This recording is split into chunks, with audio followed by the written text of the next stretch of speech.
Hello everyone, welcome to the channel Legal Cure. I am Anusha back for discussing about JRF.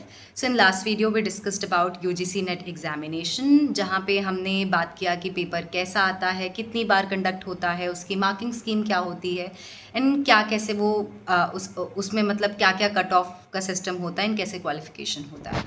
ये video मैं specifically बना रही हूँ for informing about the junior research fellowship. तो JRF qualification generally one of the like top most scorers को मिलती है इस एग्जामिनेशन में। जनरली जो इसमें अगर आपको JRF क्वालिफाई करना है तो आपको UGC नेट एग्जामिनेशन के स्कोरिंग चार्ट जो भी उसका स्कोर्स होते हैं उसमें टॉप 1% कैंडिडेट्स में आना होता है। सो वो टॉप 1% कैंडिडेट्स जो भी होते हैं वो कट ऑफ से डिसाइडेड होते हैं, उनको सरकार की तरफ से एक जूनियर रिसर्च फेलोशिप मिलती है।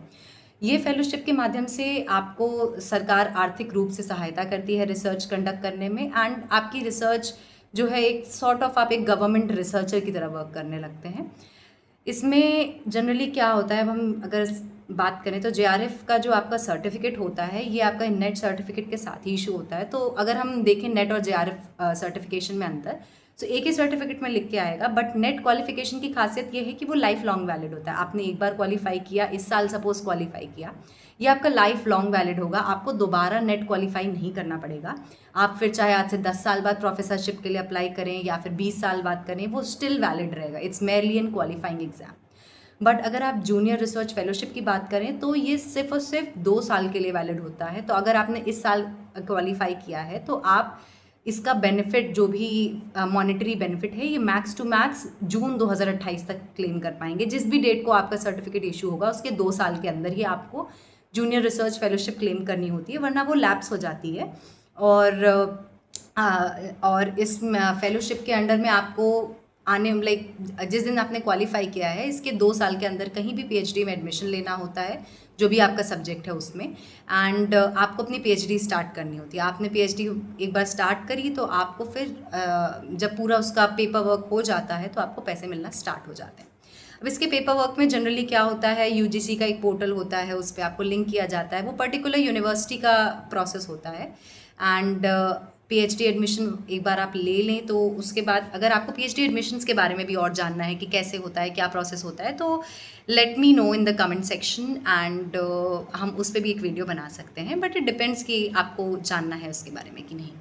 सो इसमें जनरली क्या होता है, आपका जो भी आपने एडमिशन लिया, आपका पेपर वर्क होगा, आपका अकाउंट जो होगा वो लिंक किया जाएगा पोर्टल UGC के पोर्टल के साथ एंड हर महीने UGC आपको पैसा डिस्पर्स करती है। इसमें जो अब हम बात करें अगर अमाउंट की, कितना अमाउंट डिस्पर्स होता है, तो पहला जो आपका प्योरली रिसर्च फेलोशिप होती है, जो आपको प्योरली रिसर्च करने के लिए आपको एक अमाउंट मिलता है, आर्थिक रूप से सहायता मिलती है, वो होती है 37,000 रुपये की। That is 37,000 rupees per month, वो आपको मिलता है। इसके एडिशन में आपको गवर्नमेंट हर 3 मंथ्स पे 2500 रुपीज़ या फिर हम ईयरली कहें 10,000 रुपीज़ का ग्रांट देती है फॉर कंटिजेंसी फंड।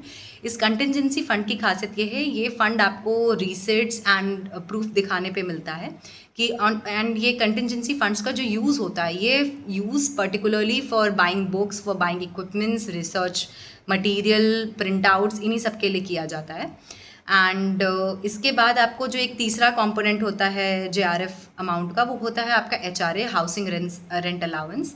ये आपका डिपेंड करता है आप कौन से सिटी में हैं। सपोज लाइक Tier 1 सिटी का डिफरेंट होगा, Tier 2 सिटी का डिफरेंट होगा। जनरली जैसे सिटीज़ का बताएं तो जैसे लखनऊ सिटी है, तो लखनऊ सिटी का as far as I know like few years back it was around 9,900 rupees. And ऐसे ही जो दिल्ली का करंट JRF HRA अलाउंस चल रहा है वो इस वक्त जैसे चल रहा है वो 11,100 रुपये। तो आपने जितना भी आपका रेंट है वो वहाँ से पे ऑफ हो जाता है।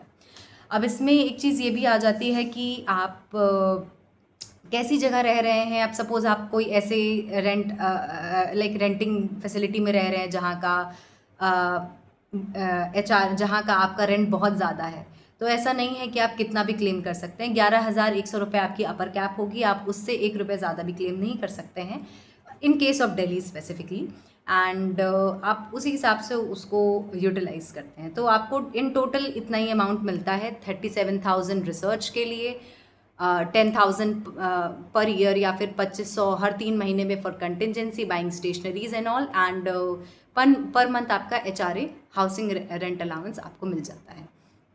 अब अगर बात करें इस JRF जो भी अमाउंट मिलता है उसकी, तो स्पेसिफिकली आपको हर 3 महीने पे एक कंटिन्यूएशन का सर्टिफिकेट लगाना पड़ता है, जो कि आपका सुपरवाइज़र जो भी होगा या फिर आपका जो भी अथॉरिटी होगी वो साइन करके देगी। एंड इसमें आपको हर 3 महीने पे एक प्रूफ देना पड़ता है कि yes I am continuing this PhD, and उस कंटिन्यूएशन के बेसिस पे आपको हर बार पैसा मिल जाता है। And I think JRF is one of the like really motivating factor for development of research in India, because कई लोग जो परस्यू करते हैं PhD वो JRF की वजह से करते हैं।